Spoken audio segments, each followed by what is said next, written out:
marti sharafta ugu horeeyo safiirka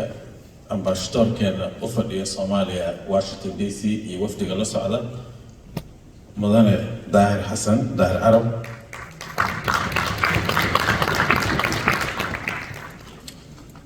waxaan kaloo rabaa inaan u mahad celiyo wasiirkii hore ee shaqada iyo arrimaha bulshada ahaana xildhibaan hore oo baarlamaankii tobnaad mudane Sadiq Wafaa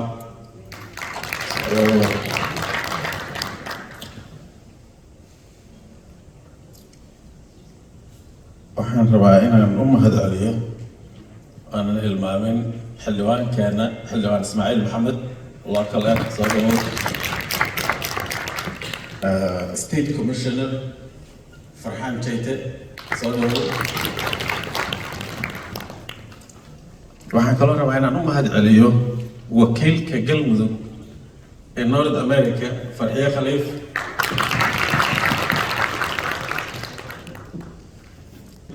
waxaan kaloo rabaa inaan si gaar ah ugu mahad celiyo Director Midaynta Community Services Toronto Canada mudane Mahad Ali Yusuf ahna macallinkii hay'adan ahna ardayga ana madaxweyne waxaan kaloo u mahad celinayaa Aweys Sheikh Yunis Director Horn of Africa Peace Ambassador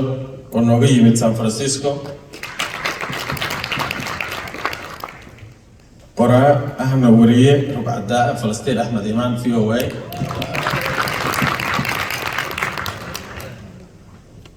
waxaan kaloo rabaa inaan u mahad celiyo xildhibaan hore baarlamaankii federaalka maama xildhibaan Maryam Geedi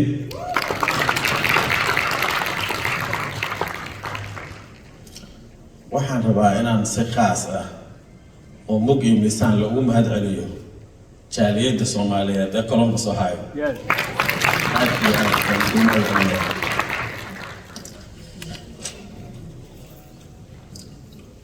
intaas kadib waxaan caawa u joognaa oo halkan isugu nimid daahfurka ama dhalashada madasha Center for Strategic Policy and Development CSPD maxay tahay CSPD CSPD waa madal cilmi baaris oo ay aasaaseen group dhalinyaro Soomaaliyeed kuna aasaaseen magaalada Columbus Ohio CSPD waxaa loo aasaasay in ay abaabusho oo ay u doodo xuquuqaha ay leeyihiin dadka Soomaaliyeed ee degan state-kan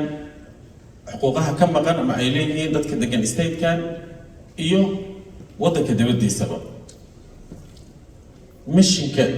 CSPD ama Center for Strategic Policy and Development waxa weeye to be a bridge for a collaboration and a voice for advocacy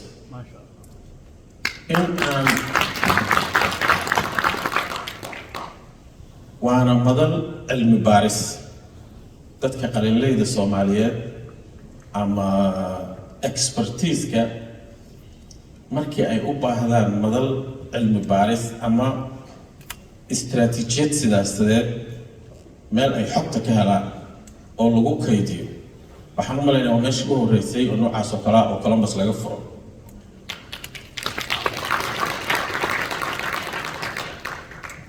in aan istiraatiijiyad siyaasadeed aan ku hagno ama ku jihayno dhallinyaradeena in aan u noqono bridge ama xiriir ay leeyihiin dadka Soomaaliyeed oo ku xira sharci dejiyahooda ama lawmakriska in aan ku baraarujino ama aan qabanno workshopyo educational ah oo aan ugu taringareynayno ama ku tusaaleynayno doorashooyinka waddankan sidii loo falgeli lahaayeen sidii ay xuquuqahooda u raadsan lahaayeen sidii aan dadkeena ugu jahayn lahayn waddo wanaagsan kuwa dalka gudihiisa ku nool iyo dibaddaba macallinkayga ayaan wuxuu ii sheegay Google-ka haddaad gasho oo Soomaaliya geliso for example waxaa laga yaabaa inay kuu soo baxdo cabsi iyo argagixiso iyo arrimahaas oo dhan ay soo ka jiraan waddankii annagu waxaan rabnaa inaan arrimahaas aan u noqono advocacy inaan u doodno oo aan xuquuqda naga maqan ay ka mid tahay inaanan dadkaas ahayn oo aan nahay dad kale oo noocaas ka gedisan oo sidaas ka bedelan annagoo isticmaalayna meaningful dialogue dadka inaan doodo dowladda Mareykanka iyo State Department-ga inaan doodo iyo qoraallo aan ugu gudbino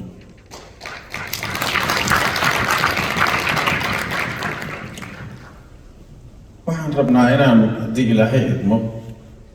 u ololeyno sidaas oo kale dadka Soomaaliyeed iyo jiilka waddankan ku dhashay meel madal cilmi baaris oo dadka waddankan ku dhashay ama ku koray ay ka heli karaan culumaha ama waxa ku saabsan waddankoodii qofku meel uu ugu soo hagaagi karo uu ka heli karo ama wax weydiisan karo inaan haddii Ilaahay ma sameeyno waxaa aad u sharaxi doona oo si PowerPoint iyo ku sharaxi doona Dr. Abuukar Sanay walaalkii Dr. Abuukar Sanay haddii Ilaahay ma iga dambeeya waxaan rabaa inaan si khaas ah ugu mahadceliyo team CSPT muddo badan iyo habeeno badan usoo jeeday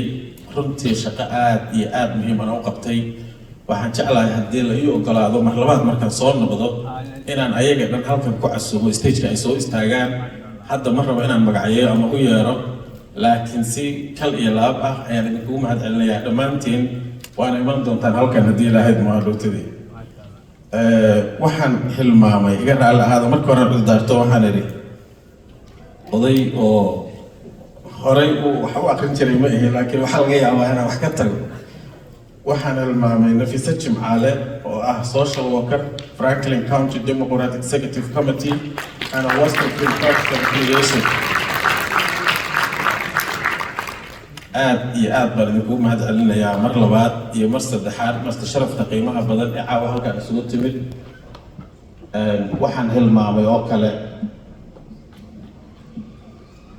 waxaan hilmaamay odayaasha iyo guddoomiyaha jaaliyadda ee halkan jooga Xasan Dheere oday saaxiibkeena guddoomiyaha jaaliyadda Soomaaliyeed soo dhawow waxaan rabaa inaan cudurdaar ka bixiyo wasiirkii arrimaha dowladda Soomaaliya Mudane Axmed Macalin Fiqi oo inuu halkan noogu yimaado ay ahayd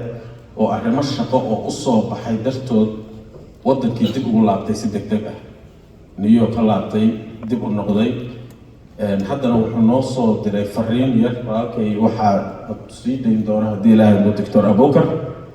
fariin cudurdaar ah oo noo soo diray insha Allah inuu mataqaanaa noo sii daayo waana mahadsantihiin waa idin mahadcelinayaa